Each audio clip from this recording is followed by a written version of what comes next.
In the case of tests of ballistic missiles capable of delivering nuclear payloads, whether by Iran or Russia or North Korea or Pakistan, does the State Department see any other options than following the route of condemnation in the UN Security Council to try to push back on this, because condemnation doesn't seem to be working to mitigate those realities? Well, first, they are significantly different cases among the countries you cited, Russia, Pakistan, Iran, and North Korea. There are specific UN Security Council resolutions and specific U.S. legislation with regards to Iran and North Korea, and we are, of course, committed to implementing those. In the case of, let's take Iran first. The concern in Iran is, first, that it is participating in a regional ballistic missile arms race. Even if all of these missiles being built by various countries in the Middle East are armed with conventional warheads, as we assume they will be, they are in themselves a destabilizing factor. And that's a recognition that is contained in the Security Council resolutions that prohibited Iran from testing or from acquiring ballistic missile technology. Now, a number have noted that the UN Security Council Resolution 2231 modified the outright ban on ballistic missile testing and changed it to call upon. To us, that is not a significant difference, but the far more important point is that the previous resolution's ban on providing ballistic missile technology to Iran remains in place. Call upon is not a far lesser standard. If I call upon you, but you decide not to go ahead and listen to what I call upon you to do, what is the consequence? Nothing, right? The consequence remains that, as I was saying, the previous resolution required all countries not to provide Iran with ballistic missile technology. And that has been the focus of our efforts over many years. We believe we have significantly slowed any progress Iran has made. We continue to implement those strategic trade controls today. We have partners in many countries. I appreciate your lengthy answer, but it is verbatim from what I would get from the testimony. The problem is that call upon is a far lesser standard, number one. Number two, Iran is moving forward significantly. They're on the verge of, or is about, I was reading about sending a missile into space that would change the whole dynamics. And it doesn't seem to me that we are very committed to create actionable items other than condemning their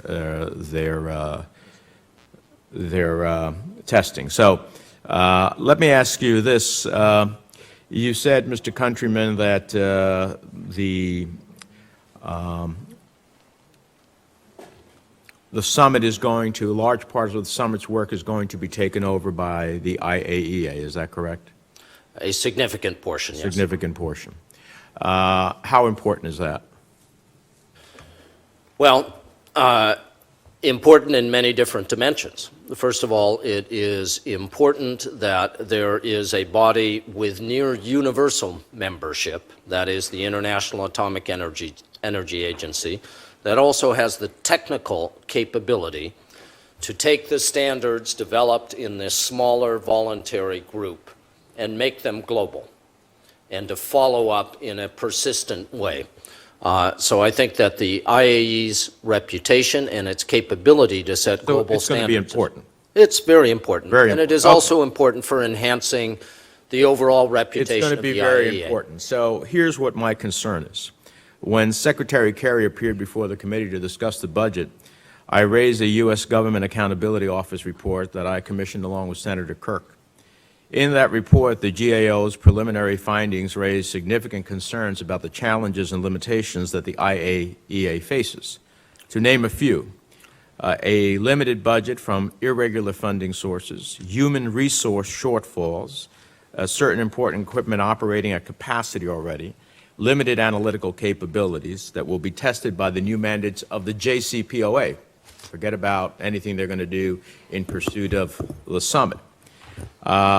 a need for $10 million per year for the course of 15 years above its present budget, as well as a lack of authorities. It will have to depend significant degree on the cooperation of the Iranian state, and the GAO's preliminary observations point directly to future problems with monitoring, verifying, and meeting the requirements of the JCPOA. So my point is, if in fact we have the challenges that the GAO report talks about the JCPOA, while we still want the IAEA to be a central, important international body to deal with all these other issues that we're talking about, aren't we putting a significant part of our national security interests in an agency that is underfunded, understaffed, doesn't have the human resource capacity, and is going to depend to a large degree on the voluntary actions of others? First, I would say that the additional duties that are being transferred from the Nuclear Security Summit to the IAEA are not what will break the bank for the IAEA. Second, I absolutely agree that the significant additional costs of Iran implementation add to the IAEA's budget concerns. The good news here is that a number of countries, dozens around the world, have made clear their commitment to fund the extra costs above the ordinary monitoring costs associated with Iran. So we've covered the budget for the next 15 years at the rate that the IAEA and the GAO says is necessary. I don't have a concern that we will be unable to meet the JCPOA's specific costs that are above the normal safeguard monitoring costs. Mm-hmm. But it goes back to a point, and I'm glad you asked it, that I made in my opening statement. I would like to see this administration and this Congress make a long-term commitment to steadily expanded resources for the International Atomic Energy Agency because, yes, it is that central to U.S. security and to global security. Mm-hmm. Thank you, Mr. Chairman.